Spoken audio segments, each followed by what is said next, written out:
একটা উদাহরণ দিছি, একটা দু বন্ধু, দুটা দোস্তের মধ্যে একটা দোস্ত মরে গেছে। একটা দোস্ত মরে গেছে, তোকে কবরে নামার সময় ওর মোবাইল পড়ে গেছে কবরে। ওই জন্য নামালছে, তোর মোবাইলটা পড়ে পকেট থেকে মাটি দিয়ে চলে এসছে। বাড়ি আসার পরে দেখছো তো মোবাইল নেই। মৌলভী সাহেবকে যা কয়েছে, ইমাম সাহেবকে যে মাওলানা আর কবরে তো কিন্তু মোবাইল পড়ে গেছে, কি করব?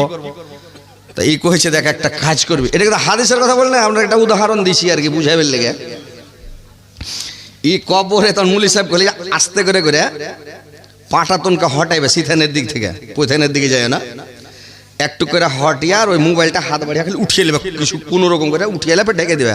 আর লাস্টটাকে যদি যেরকম দেখতে পাবে ওরকমই দেখতে দিও, কিন্তু কিছু করিও না। তুমি যদি কোনো অবস্থায় দেখতে পাও হাত দিবা না, ওরকম তুমি চলে আসবে।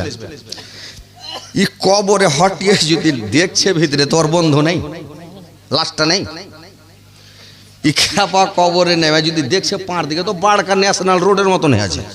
হু কইছে সালাকে দেখি কোন দিকে ঢুকে যায় ভিতরে, চলে যায়। যেতে যেতে খানিক দূরে যে দেখছে তো ফুটানির হাট, মানে গুদড়ি লেগে আছে ভিতরে, বাজার একটা।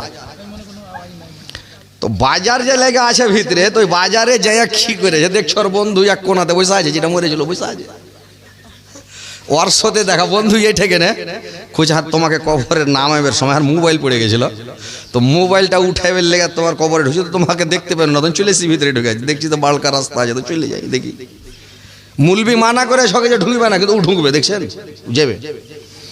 এবার যাইয়া তখন ওর দোস্তের সাথে, মরা দোস্তের সাথে দেখা দিয়ে গল্প সল্প হলো।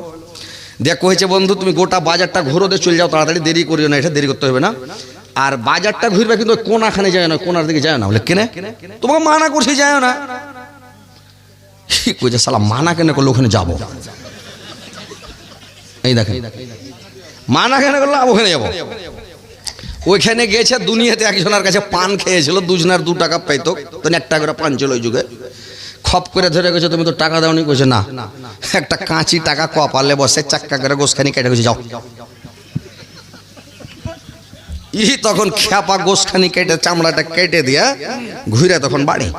ওর দোস্তের কাছে আসছে, তো কইছে তোমার এই কেন অবস্থা, তোমাকে মানা করলো দুনিয়া ঘুরো, ওইখানে যায় না। আমি জানি যে ওখানে লোকটা বসে আছে, তোমার কাটবে চামড়া, তুমি কেনে গেলে? আমি কইছি দেখি কেন মানা করলে, যে দেখি অবস্থা।